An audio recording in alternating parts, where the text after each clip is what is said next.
سلام.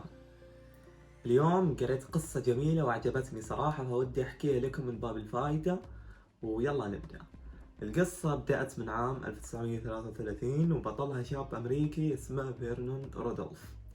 هذا الشاب اللي عمره 18 سنة قرر إنه يفتح مشروع يصنع فيه دونتس، وتشارك مع عمه في إنه يشتري الوصفة من شيف فرنسي. وبعد عامين من العمل والتخطيط افتتح عم رودولف متجر الدونتس اللي عمل فيه على امداد محلات التموين بالجملة. لكن في عام 1937 الرجال وقف وقال لا، انا ابي اسوي لي متجر خاص والارباح تكون لي 100%. فانتقل مع عاملين من المتجر اللي كان لعمه الى مدينة في شمال كاليفورنيا، فتح له متجر خاص فيه. وبعد ما انتقل إلى كاليفورنيا كان وقتها في حالة مادية ضعيفة جدا، فكل اللي كان معاه هو 25 دولار وبعض المعدات اللي كانوا يصنعون الدونتس فيها. فغادر وجيبه فاضي، لكن كان يحمل أهم مكون وهو الوصفة. حلو. فأنفق رودولف ال 25 دولار على إيجار المبنى اللي استعمله عشان يصنع الدونتس، لكن بقى له مشكلة واحدة، واللي هي إنه ما بقى له ولا قرش عشان يشتري فيه مكونات الدونتس. لكن هو فكر إلى أن توصل إلى حل، هو إن يعقد اتفاقية مع صاحب متجر يزوده فيه بالمكونات حق الدونتس، بمقابل إيش؟ إنه يدفع قيمتها بعد ما يبيع أول دفعة. وأخيرا بدأ رودولف بتصنيع الدونات بشكل مستقل، وأصبح يزود محلات التموين بالدونات اللي صنعها، ووصل لدرجة إنه أيضا حول سيارته إلى شاحنة توصيل، يعني سيارته الشخصية حولها إلى شاحنة توصيل.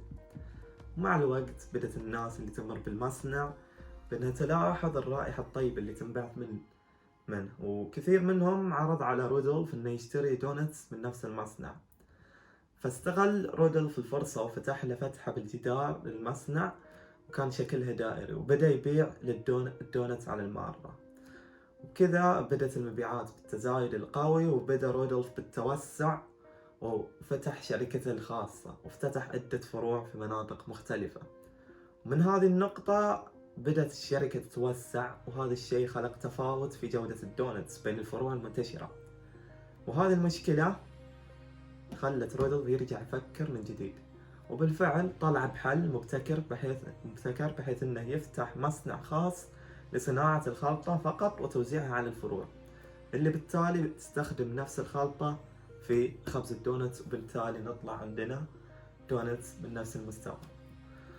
فإصرار رودولف وعدم استسلامه ويأسه رغم الظروف والمشاكل اللي واجهته من البداية بعد ما استقل عن عمه وبدأ من الصفر ب25 دولار، واستغلال جميع ما يملك من أجل إنجاح مشروعه الخاص، خلق لنا إمبراطورية شهيرة واللي اسمها كريسبي كريم. الشركة حاليا تمتلك فوق 1000 فرع حول العالم، وتقدر قيمتها السوقية ب1.25 مليار أمريكي، يعني 1.250 مليون.